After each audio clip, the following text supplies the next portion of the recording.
이런 말씀들을 우리가 경각심을 가지고 두려운 마음을 가지고 살펴야 된단 말입니다. 내 기분에 내 입맛에 맞는 말씀만을 취사 선택해가지고 거기에 입각해서 신앙생활을 해서는 안 되고 성경 전체 총체적인 계시관에 입각해서 우리의 신앙관을 정립해야 된단 말입니다. 그럴 때 바른 계시관에 입각한 바른 신앙과 바른 교회가 나오게 된단 말입니다. 자, 이렇게 해서 이 아하스는 집착할 정도로 이교도적인 우상 숭배에 빠져버리게 됐어요. 하나님께서 이것을 좌시하실 수가 없지 않습니까? 그래서 하나님께서는 이 아하스에게 징계를 내리십니다. 심판을 내리십니다. 하나님께서 내리시는 심판은 여러 가지가 있지만 특별히 우리가 구약적인 배경 속에서 보게 되면 이방 나라들을 채찍 삼아서 하나님의 백성들, 이스라엘 백성들을 징계하시는 이런 방식을 주로 사용하시지 않습니까? 여기서도 5절과 6절을 보시면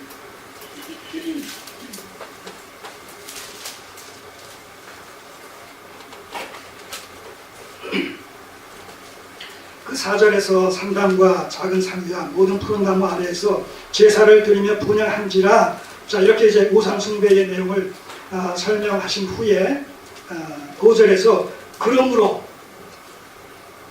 그 우상 숭배와 관련해서 그러므로 하나님 여호와께서 아람 왕의 손에 붙이시네.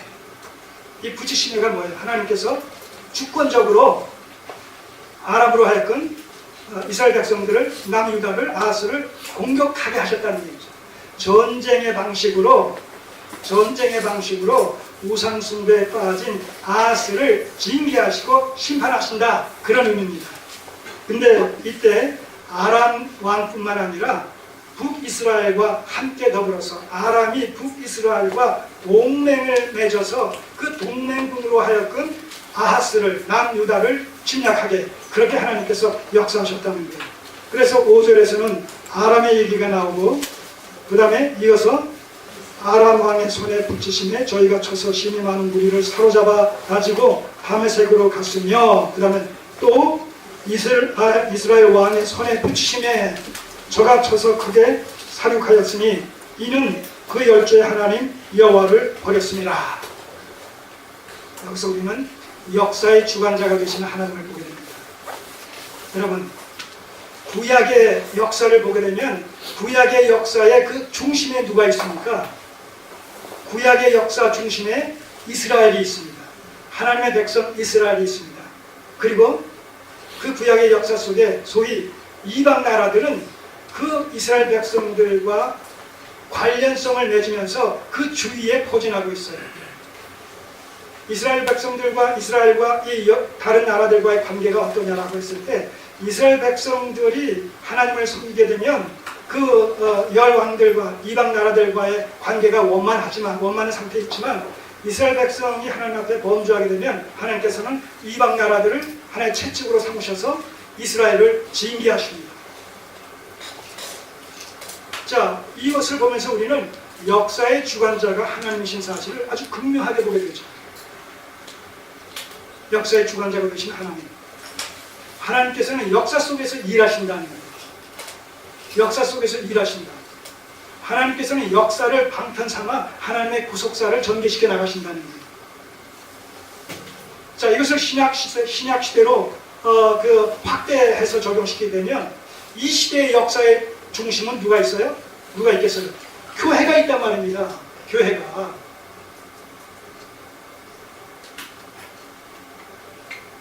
이 교회가 세상 역사와의 관계성 속에서 세상 역사의 향방을 좌지우지하는 그 중심 축의 역할을 하고 있는 것이 교회라는 거예요.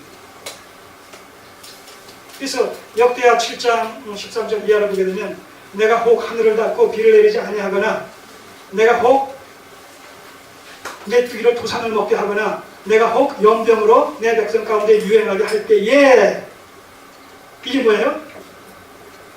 이 자연의 재해 아니겠어요? 자연의 재해가 일어날 때 뭐예요? 내 이름으로 일컫는 내 백성이 악한 길에서 떠나 내 얼굴을 구하면 내가 하늘에서 듣고 내 죄를 사하리라. 하나님의 백성들의 어떠함의 여부가 이 자연재해를 좌지우지한다는 거예요. 오늘 한국의 현실이 굉장히 참 안타깝고 아쉽고 참 비통하기 그지없습니다. 여기서 우리는 먼저 누구를 살펴야 된다고요? 그 원리를 적용시키면 하나님의 백성들이, 우리 자신들이 먼저 회개해야 된다. 하나님 얼굴에 도심을 구해야 된다. 남을 탓하기 이전에 나를 돌아봐야 된다. 이게 성경이 우리에게 주시는 원리예요.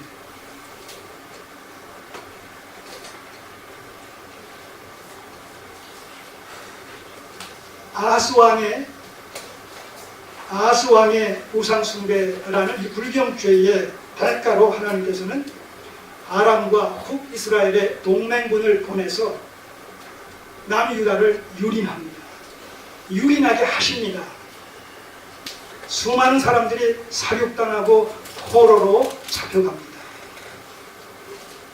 자, 그런가 하면 16절 이하를 보세요. 이 아람과 북이스라엘의 동맹군뿐만 아니라 그 주변에 있는 다른 나라들도 하나님께서 채찍을 삼으셔서 또 남유다를 침략하게 하십니다. 16절 이하를 보시면 그때의 아하스 왕이 아스루 왕에게 보내어서 도와주기를 구하였으니 이는 에돔 사람이 다시 와서 유다를 치고 그 백성을 사로잡았으며 블레셋 사람도 유다의 평지와 남방 성읍들을 침노하여서 SMS를 비롯한 여러 성읍들을 갖다가 정복해서 그것을 차지해서 사는 이러한 일들이 일어납니다. 자, 19절을 보시면 이는 이스라엘 왕 아하스가 유다에서 망령되이 행하여 여호와께 크게 범죄하였으므로 여호와께서 유다를 낮추시니라. 역사의 중심에 교회가 위치해 있습니다.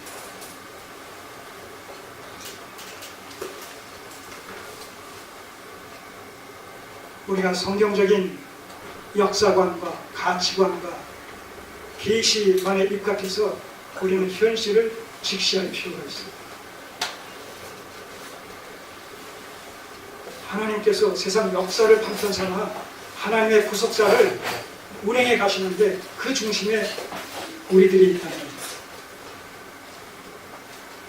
그래서 우리들은 성경에 입각한 성경적 역사관, 성경적 계시관, 성경적 가치관과 인간관을 바로 정립되는 겁니다. 그래야 하나님과 다른 이런 그 관계를 정립할 수가 있고 우리의 삶이 하나님의 뜻과 합치되어질 때 하나님의 나라를 이루는 일에 크게 기여하게 될 겁니다. 자, 이렇게 2차에 걸쳐서 하나님께서는 우상숭배에 깊이 빠진 아하스와 남유다를 징치하십니다. 우리는 이런 사실을 통해서 우리가 회개하지 않을 때에 계속해서 하나님을 거스를 때에 그 결국은 멸망과 파멸뿐이다라는 사실을 우리가 아주 적나라하게 확인할 수가 있죠. 마지막으로 하나님께서 이런 가운데서도 남유다를 아하스를 아주 멸하시지 않습니다. 아주 멸하시지 않으십니다. 구원하신다는 거예요. 구원하신다. 자, 이사야서 7장을 한번 보시겠어요? 이사야는 바로 이 아하스 왕이 통치할 때에 활동했던 선지자 중에 한 사람입니다. 하나님께서는 이사야 선지자를 통해서 이 아람과 북이스라엘 왕이 남유다를 침략할 것에 대해서 사전에 미리 말씀해 주십니다. 그럴 뿐만 아니라 그들의 공격이 결코 남유다를 멸망시킬 수 없다라는 사실까지도 미리 알려주십니다. 하나님께서 남유다를 저들의 공격으로부터 구원해 주실 것이다 라는 사실을 약속해 주십니다. 자, 7장 1절 이하를 보시면 우시아의 손자 요담의 아들인 유다 왕 아하스 때에 아람 왕 르신과 르말리아의 아들 이스라엘 왕 베가가 올라와서 예루살렘을 쳤다는 거예요. 그게 지금 우리가 살펴본 첫 번째 하나님의 심판의 징계 내용입니다.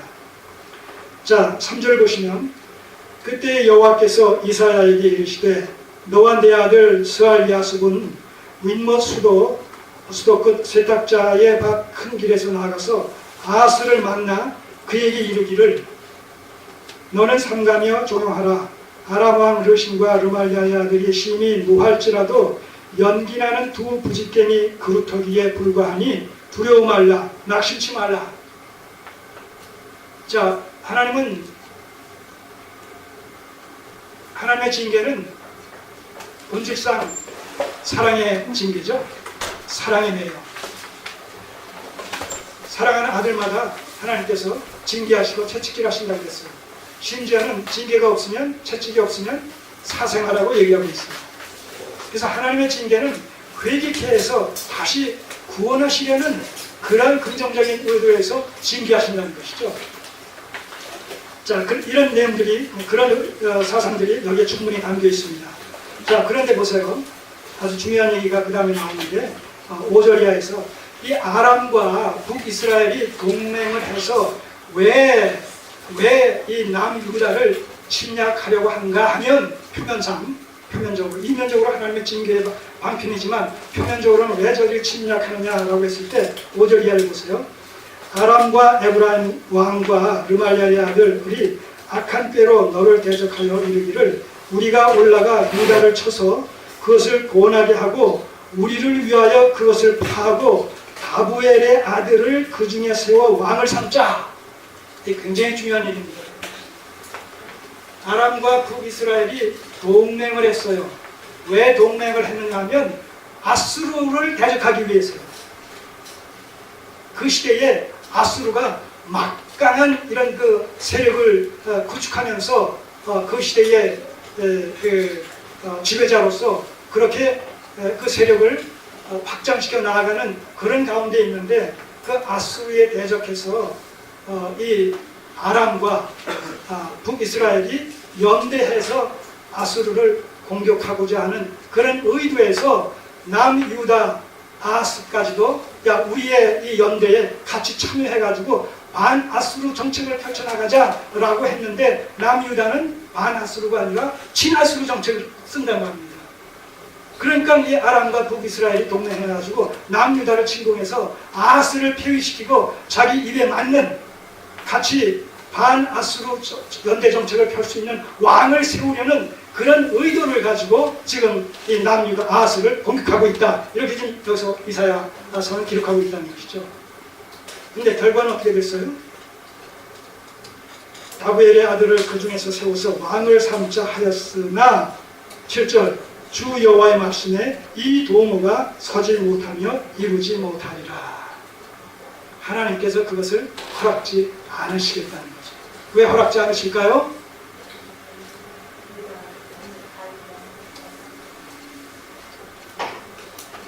여기서 성경에 대한 언약 사상에 대해서 우리가 이해를 하지 못하면 이런 말씀에 대한 이해가 부족하게 됩니다. 자, 만약 아스 왕이 폐위되고 이 동맹군에 의해서 그들의 입맛에 맞는 다른 왕이 세워지게 되면 어떤 문제가 나타나느냐라고 했을 때 다윗의 왕조를 통해서 하나님의 나라를 이루시고자 하시는 하나님의 계획이 무산되어집니다.